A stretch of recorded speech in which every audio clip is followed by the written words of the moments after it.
Welcome along to this tutorial where we'll be looking at how to add observations via the browser on Tapestry. So you will need to log into your account at tapestryjournal.com to follow these steps.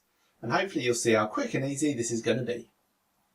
To add an observation, any member of staff can do this, but depending on your user permissions, you may only be able to save this as awaiting to be published by a manager or another member of staff with those permissions.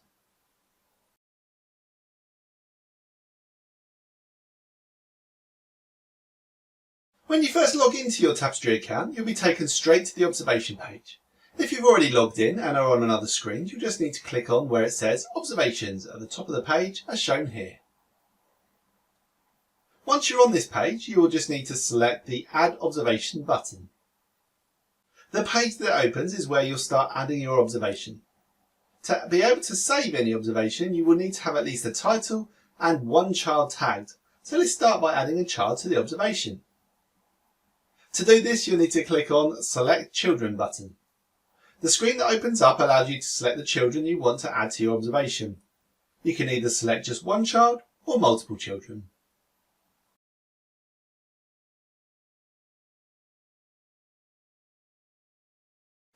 Let's start off by adding just one child. The first tab shows you all the children you can see on your account. If you're limited to seeing just your key children, then that's all you're going to be able to see here. But if you're able to see all the children, then you'll be able to see all active children on the account. To select the child you wish to add to the observation, tick the box next to their name and then click Done at the bottom of the window.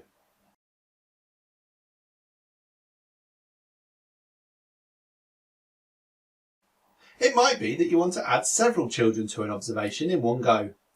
For this, you can either tick the boxes next to their names, or if you wanted to, add the whole group of children using a previously set up group, then you can do so by changing the tab in the Groups tab along the top of the window. When you've located the group that you want to add, click on Select All to add all the children in that group in one go. If there are any children that you don't want to add, you can just untick the box next to their name, and once you're happy that the children added are correct, you click on Done to add them.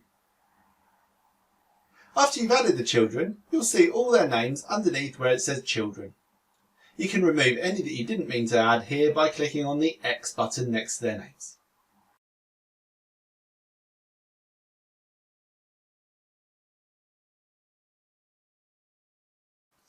The next thing to fill out on the observation is the title. Remember, without this you will not be able to save the observation. To add the title, simply type it into this box here. On the right hand side of the page you have the Options section. Here you will see the current time and date, which will show you when the observation was created. And if you want to change either of these, you just have to click on the Created field and update the values to what you want. By default, the observation will be set to be added to the child's journal after manager approval. But if you are a manager or staff member with permission to change this, you can do so in the Add to Journal section. If you're given the choice as to when the observation is added to the child's journal, there are 4 options you can choose from. The first is immediately. This saves the observation and adds it to the child's journal straight away. It will therefore be available to any relatives linked to that child on Tapestry, and they may be notified depending on their notification settings. The next option is after manager approval.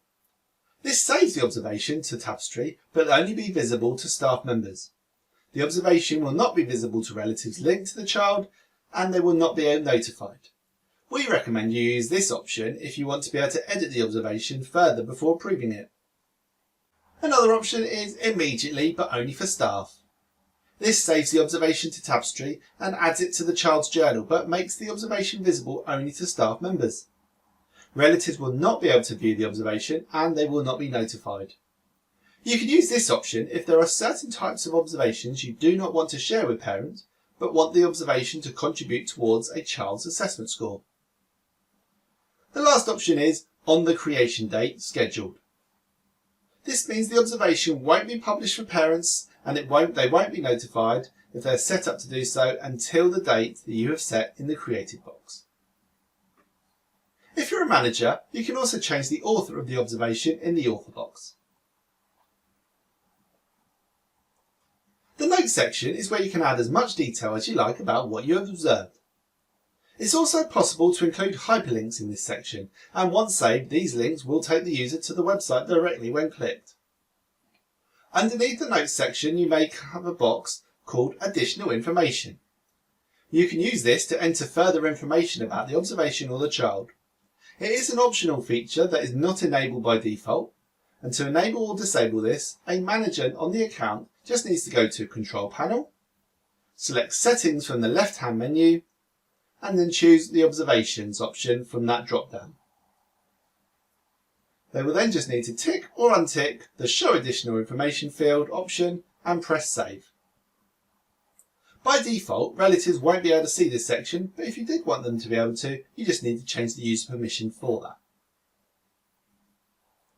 The next section allows you to upload any media, documents or audio files you want by clicking on the Add Files button. Once you've selected the files you want to include, you just need to click on the Start Upload button.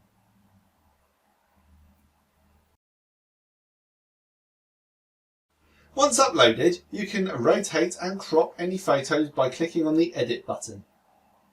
If you have included any photos you didn't mean to, you can remove them by clicking on the Delete button for that file. Or if you have several you want to remove, you just need to tick the boxes at the end of the row of the file and then click on Delete Selected Media button. You will then get a pop-up asking you to confirm this, and after you do so, the media will be deleted. It's possible to change the order of the media by using the up and down arrows next to each item of media. Videos, audio clips and pictures will sit separately to documents when the page is saved, but you can change the order of them in each of their groups. Finally, at the bottom of the screen, you can add the assessments to your observation. Here you will only see the assessment frameworks that are enabled on your account, so it's unlikely you'll see as many as we've got here. If you've got one or two frameworks enabled on your account, you will automatically see these frameworks open. If you have more than two frameworks enabled, like we do, you just need to click on the Add button for the framework that you want to assess with. You can add as many types of assessment as you like to a single observation by clicking on the button for each one you want to use. For example, you might want to make an EYFS assessment and a characteristics of effective learning assessment within the same observation. The assessment picker will then be added one after the other further down the page.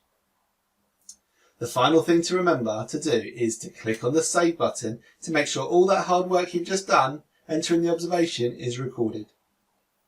If you want to save that observation and immediately start another, you just need to click on the Save and Add Another button. Remember, you can come back and edit your observation at any time, so if you're done but you need to exit Tapestry, just save the observation as Not in Journal and you can come back to it. You can find the option to edit an observation on the main observation page just to the right hand side of the observation. So in this tutorial we have covered how to add a new observation for individual or multiple children and shown you how to add information required for this. I hope you found it useful. Thanks for watching.